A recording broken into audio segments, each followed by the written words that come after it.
Welcome in, welcome back. We're the Real Selection Committee. My name's Mike. This is Greg. And championship week just finished. Now we have our top 12 teams in the playoffs, and it's playoff time. Pumped up about that. Oh, yeah. What did you get out of this before we rant and rave on it? We'll talk about the games that just happened, championship week, and then we'll dive into the 12 teams that made it in the playoffs, talk about those 12 teams, and then we'll kind of question the committee and what they came up with and who got in and who were left out. What I come out of this whole year with is you got two group of 5 teams in the playoffs, which I think is cool. I mean, I don't necessarily think the one deserved it, but they got 2 in, which is showing the committee's growing. Miami goes 10-2, doesn't make the championship game, and they find a way to get them in, which I think is good. Notre Dame 10-2, didn't cut it. There's a little bit there, Notre Dame's lost to Texas A&M was a little bit controversial. But, Notre Dame, by rights, didn't deserve to make it in. There's talk of Alabama being left out simply because they got beat in their championship game. Right. No SEC or Big Ten team should ever be locked out because they lose in the championship. Especially a team they beat in the regular season. And they, we're usually the ones clamoring for Bama not to make it, but we're saying they deserved it. What happened to Penn State, Clemson, Florida, South Carolina? And then you replace them with teams like North Texas, South Florida, Missouri State, and Kennesaw State. How about that? Teams that had really nice years that you didn't see coming. What a great season is what I'm getting at. Yeah, what a crazy season. Like you hit the nail on the head, the Notre Dame saga in Miami, how that finished at the end of the year, both teams sitting at home, and Notre Dame keeps dropping down the polls. And then, like you said, I mean, you got 2 unknown teams that made it into the playoffs. And I like about how they honored the structure of the format to make it into the playoffs. Now, I know they're not powerhouse teams, and most likely they're big dogs in their playoff games, but that's the thing that when they design this playoff that everybody's excited about and wants to see, these underdog stories that make it into the playoffs. So that's great. And they deserve it. Yeah. I'm sorry, there's going to be a lot of people crying, but hey, under the terms, the way they're drawing it up, this is what it was meant to have. And I think they did an exceptional job. Yeah. I can't complain about that as far as the committee staying to the structure of the rules that they put in. So let's just talk about this weekend. It was a fun weekend now. Opened up Friday. You had a bunch of teams, those group of 5 teams that punched their ticket into the playoffs, You had the North Texas and Tulane matchup right there. Tulane beat them 34-21. North Texas was an explosive team all year long. They were one of the highest scoring teams in FBS. And Tulane is just one of those workman-like teams that, they've been able to show that they are a good team. Tulane is good. And interesting with that game, North Texas actually held an advantage in overall yardage, 415 to 344. But they turned the ball over 5 times. Yeah, you're not going to win. Fast. Yeah, you're not going to win like that. But hey, North Texas had a really good year. Tulane came back out of nowhere and grabbed that spot up. Yeah, good for Tulane. Yeah, that was to me. I felt that was an easy team. That group of 5 to make it in. Yeah. The next game, James Madison and Troy. James Madison won 31-14. Yeah. This was a surprising team to make it into the playoffs, only because the ACC failed to meet the criteria to put a team into the playoffs. Right. James Madison, sneaky, fun team. It'll be a fun run for them, and it'll be glorifying to that college right there. Maybe it'll help them recruit some kids and maybe give them a little boost up for the Sun Belt. Well, James Madison is a good team. Okay, they probably have no chance against Oregon, but James Madison has nothing to lose, and they deserve to be in there. 12-1. Their only loss this year is to Louisville, and that was a close game. Now, Louisville ain't Oregon, but Louisville ain't no bad team either. So James Madison, on any given day, could. Not going to say they will, but hey, don't cry. This is what we wanted. Yeah. This was the format, and this is the way to stick with it. That's what I like about it. So let's jump into Saturday. Saturday, the first matchup of the game or of the week was BYU and Texas Tech. Now, this was a matchup where we didn't know how that would shape the 12 teams, the playoffs. You know, if BYU won, they got that instant in. And we thought maybe Texas was going to be bumped or in. You know, they were so high ranked, I felt they were going to make it in no matter what. I think had Texas Tech lost, they would have gotten in the way it played out. You know, I think Texas Tech would have got the nod over Miami.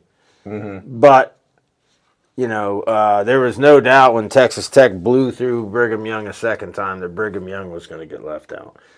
So, you know, I mean, granted, Brigham Young's 2 losses were to a really good Texas Tech team. Yeah, but you got blown off the field both games. Yeah. And you can't look past that. Yeah. You lost to the best team in that Big 12 conference. So I don't think they should have gotten in, like you said.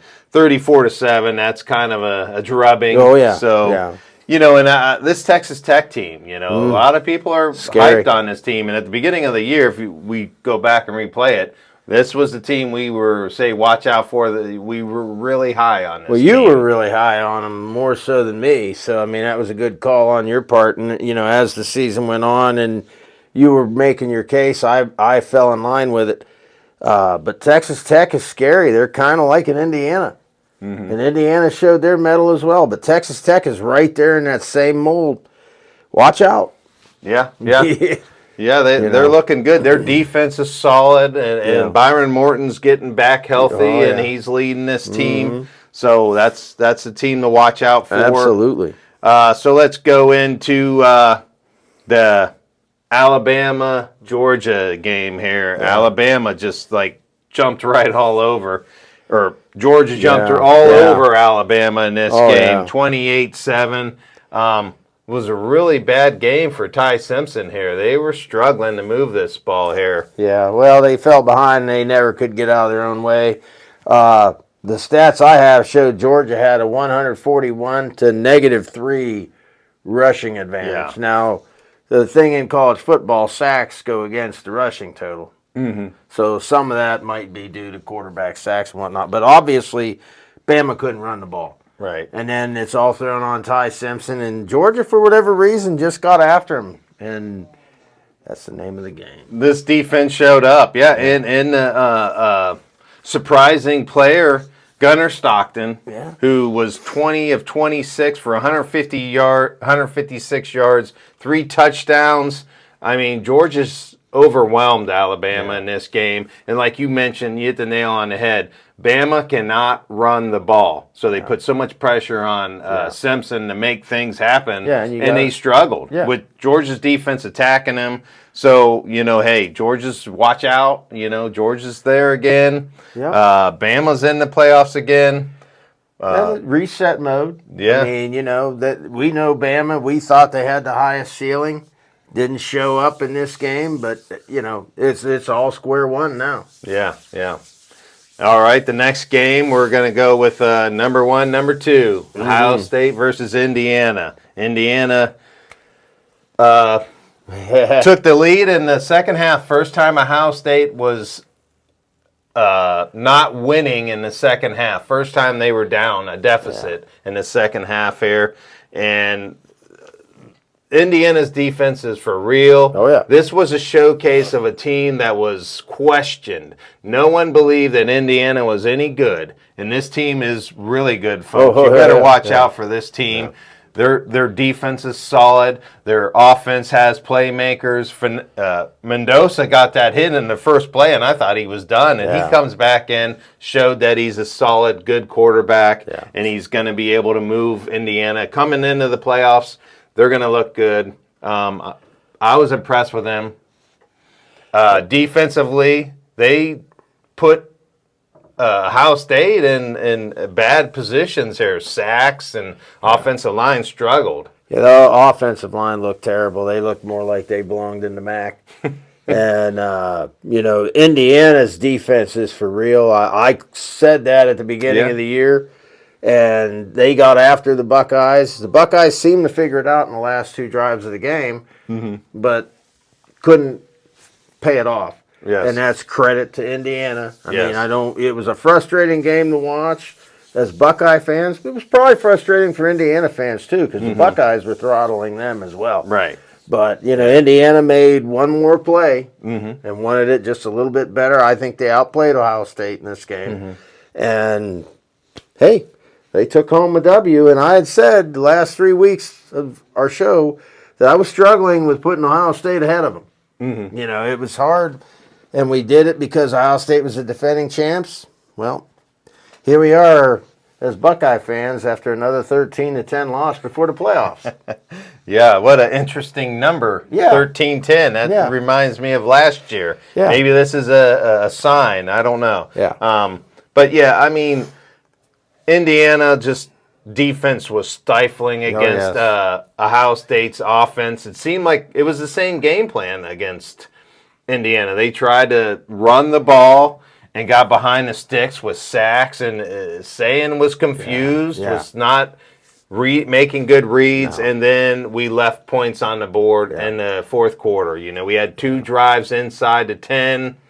One, we do a quarterback sneak with an undersized quarterback who is tackled short of the line to gain, which is unbelievable with all these studs on the team. We're going to put it in Sayan's hand, right? Next drive, we go down, we get down there inside the 10 again, and then Day decides that let's tie this game up and let's go into overtime. And somehow the kicker misses it. And our kicker misses it. Terrible.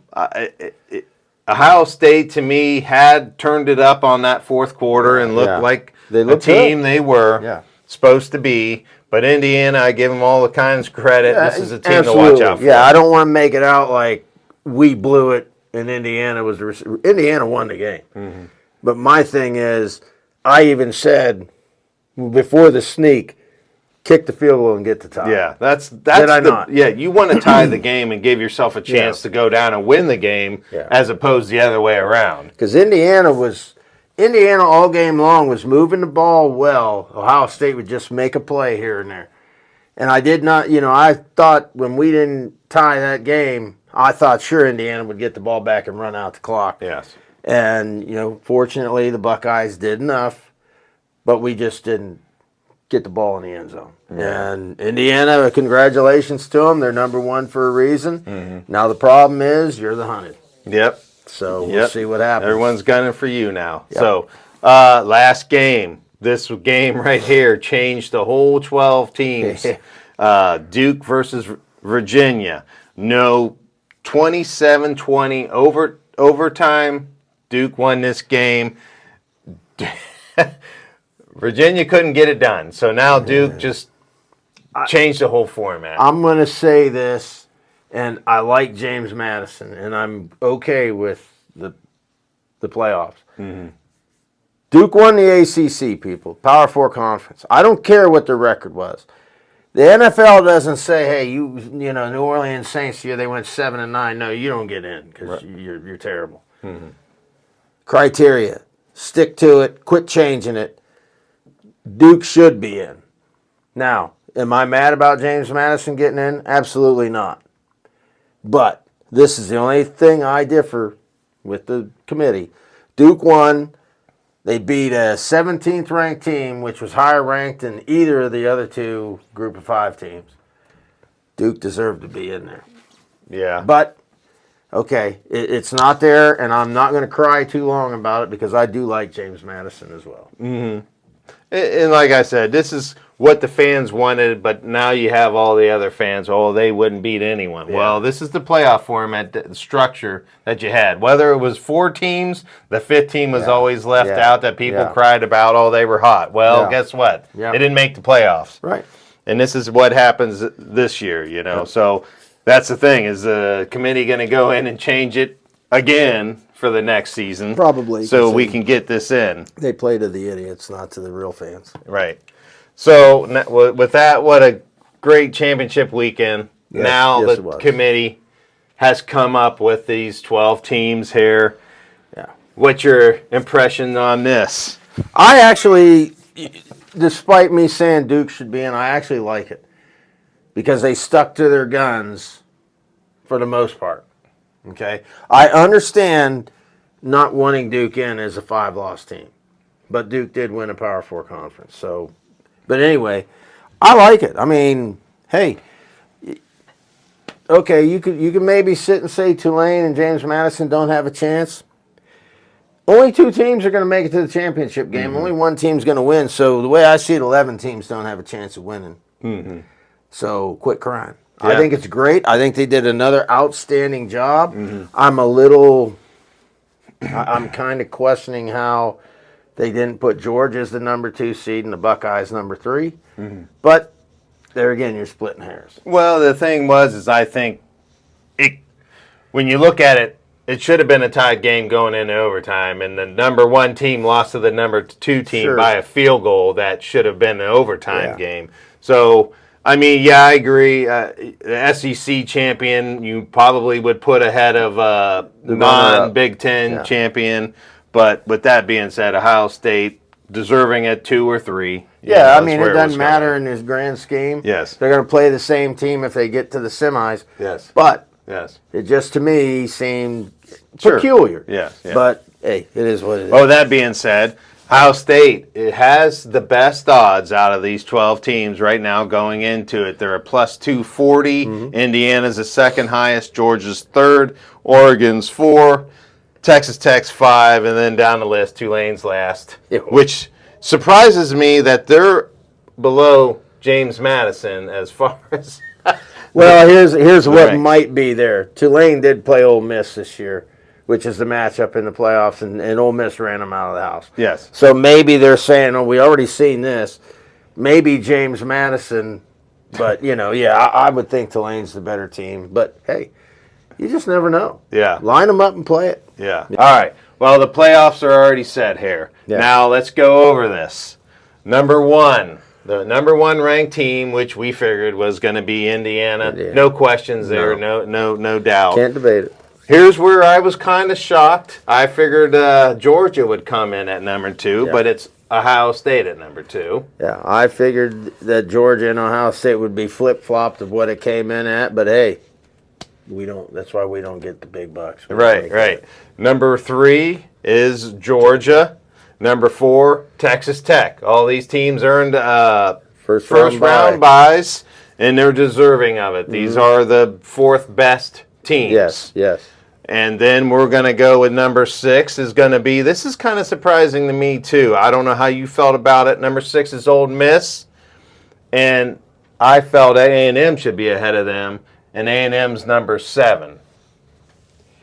Well, being that A&M is ahead of them all year long. I would think A&M, splitting hairs really, but I think A&M should have been ahead of Ole Miss. But here again, when you lose, you fall down the ladder when you lose, and A&M falling down last, they kind of went under. But and then Oregon being at number 5. So you got three Big Ten schools in the top 5, which is very impressive here. And Oregon is a tough team here. I kind of like their layout of this here. They could easily make it on down through the playoffs here with their rankings. Oregon's sitting in that 5 hole. They got a favorable matchup in round 1, we would think. But here again, you got to play the game. And then, you're going to play a 4 seed that's sitting and waiting. Yeah. So, who knows? Yeah. So 8 is Oklahoma, 9 is Alabama. That's a matchup of the first week here. Number 10, here's the surprise. This was the team that we didn't know who was going to make it in. Notre Dame, Miami, who knows? And the other question was Alabama. Were they going to make it in? They stayed to the same spot that they were in the prior week. They did not move. Well, I figured this 10 hole would come down to Miami, Notre Dame, and BYU. And I figured Miami should win because they beat Notre Dame. I don't care that it was week 1. Head-to-head, in this case, because the 2 teams have the exact same record, and the head-to-head matters. Right. Miami won, Nothing against Notre Dame. Sorry, but Miami beat them. I do agree with that, and that's why everybody says head-to-head matters. It does. In that case. Then you're not going to schedule anybody out that you would ever run into later in the season. Yeah. You're going to do your whole schedule, and all your non-conference games are going to be, FCS schools. You're not going to try scheduling somebody that you could lose to, and. Well, to me, you know what? I mean, Notre Dame's only getting punished because of the way the season ended up. Mm-hmm. Now, Notre Dame, had they not played the schedule they played, they wouldn't be where they were. Mm-hmm. Their 2 games, the loss to Miami and the loss to Texas A&M, kept them around. Yeah, right. So, I mean, if you don't have those 2 games, yes, you're not in. That's true. You're not even in the running. That's very good. Yeah. So, even with a 10-game win streak, your 2 toughest games on your schedule, you lost. And you lost close. Yeah. And those of us who are real fans give you credit for that. Mm-hmm. Those games don't hurt you when you play and you play close, unless one of the team that beat you finished with the exact same record as you. Mm-hmm. But hey, who saw that? Yeah. Yep. All right. Now the 11 and 12 were obviously slotted because they were conference winners. Yes. And 5 conference winners make it in. So the last 2 spots went to Tulane at number 11 and number 12, James Madison. Good. Yes. Love it. And you know why? Because why are we going to water it down with a 6th or 7th SEC team or the 4th or 5th Big Ten team, which we know can't do anything? And that's what they do no more than James Madison and Tulane. Yeah, that's what the nail on the head for me too. Watching some of these other schools, because like you hit it, 6th and 7th in the SEC, nobody wants to watch that. You had your chance to prove that you were the best in the SEC. Yeah. You're the 6th or 7th. You're in the middle of the pack. You're not the top dog. And then in the Big Ten, 4, 5, you get any lower than that. Yeah. I'd rather see some new bloods, and this is what this is all about. With a chance to win a game, it's what's fun about it. Open it up. Yep. Everybody loves it in the basketball tournament when the little guy makes it. This is great. Yes, yeah. All right. So first round. Let's talk about these first round games here. Biggest game to me is going to be that 8-9 matchup. Yes. Yeah. Oklahoma versus Alabama. We saw this already this season with Oklahoma beating Alabama. Yeah. Right now, they kind of have Oklahoma favored in this game, which I think they should be since they won head-to-head. Yes. But like you said, which Bama are we getting? Yeah. Which Bama are we going to get? Are we going to get the Bama that had that 5-game winning streak against all solid football teams in the middle of the season? Excuse me. Or are we going to get the Alabama team that got blown off the field against Georgia? That is important in this. And which Oklahoma team are we getting? If the Oklahoma team shows up to play Texas, Bama will wail. But if the Oklahoma team shows up to play Bama the last 2 times they played, Oklahoma will prevail. Yeah. This will be a great game. It's going to come down to the wire. That's going to be a really tough matchup for Indiana. Once again, that number 1 spot isn't earning you any favors here, because I think that's the toughest matchup. The winner of that's going to play Indiana, and you better watch out. That'll be a hell of a game. Yes. Yeah. The next game we'll talk about in the first round, we got number 5 Oregon, who obviously has probably the easiest task here with James Madison coming to Oregon here. Yeah. Oregon's such a powerhouse team right now, playing James Madison. Well, it's the easiest matchup on paper. The trouble is you have a lot of pressure on you because James Madison's playing with house money. Yeah. James Madison can go in there and get beat 70-0, and everybody's like, well, we expect that. Yeah. But let James Madison roll in there and get up 14-0 on some weird stuff happening. Yeah. Oregon starts pressing. You know how that can work. Yeah. So let's let the game play out, folks. It looks like a blowout. We'll just have to let it play out. Yeah, yeah. And then they would pat whoever moves on to Texas Tech. Yes. So let's go to the other first round game here. Number 6, Ole Miss versus Tulane. Here's another, you figure, overwhelming matchup here with Ole Miss already playing Tulane and pounding them. Yeah. Well, Ole Miss did beat them. I think it was 45-10 in the regular season.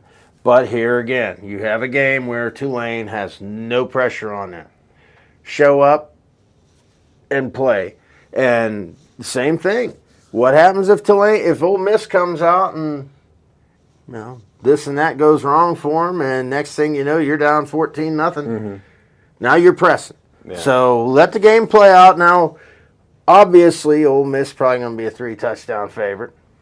So, Ole Miss will probably move on, but let's not get ahead of ourselves just yet. Yeah. And the winner of this game feeds into Georgia. Yep.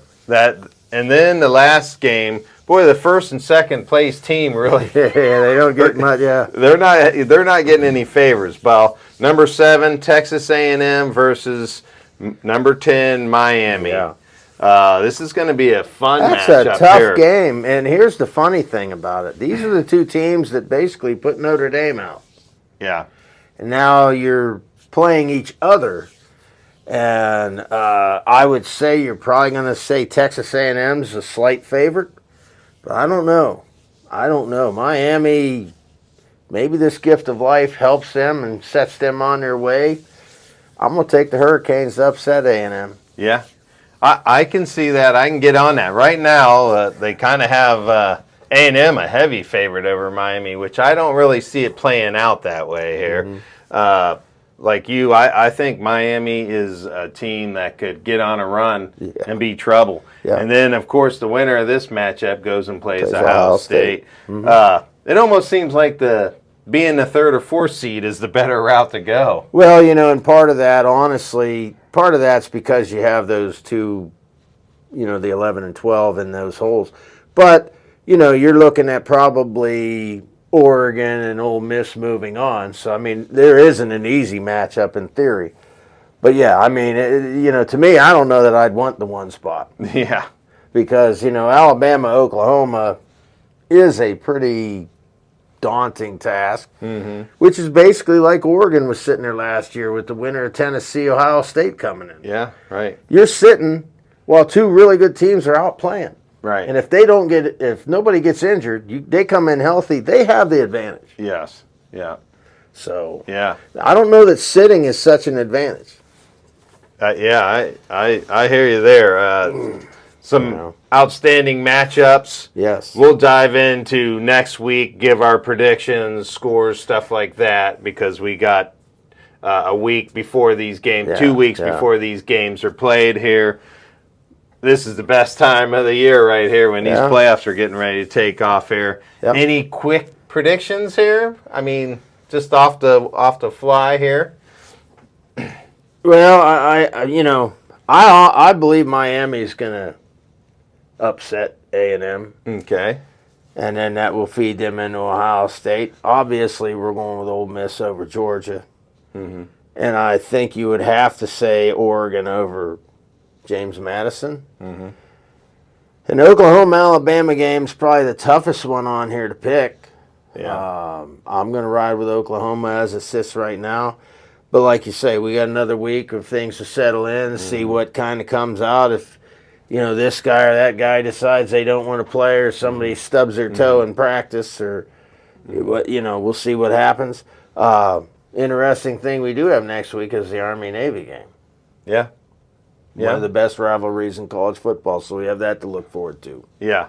The number 1 and 2 have the toughest task ahead of them. Yeah. Especially the 2-3 teams, because like Ohio State, you get the winner of A&M and Miami, and then you got to play Georgia if Georgia gets past Ole Miss or Tulane. The way Georgia looked this weekend, it's tough for the defending champs. You got Indiana, which just proved they were good, playing Texas, could play Texas Tech, and those two are, to me, mirror images of each other. Or you get that incredible matchup, Oregon again, potentially. Could Oklahoma or Alabama slide in and knock Indiana off? Likely. Impossible.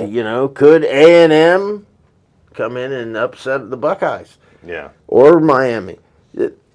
Anything can happen, and we know Ole Miss barely lost to Georgia. Mm-hmm. Georgia's capable of stinkers, Yeah. and that anything can happen here, folks. Yep. It's going to be very interesting, a fun season. Don't cry about the little guys getting in because they deserve it. Yeah. Yeah. Like I said, this tournament's going to get tough as it goes.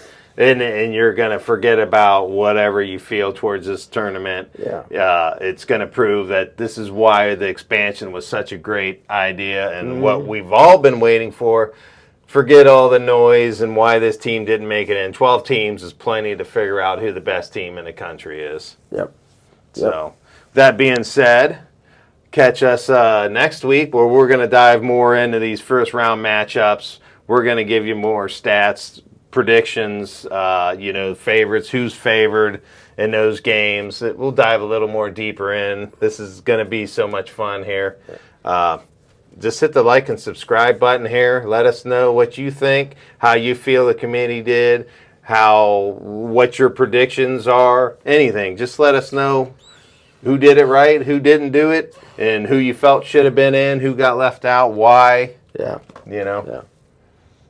So, catch us next week. Peace!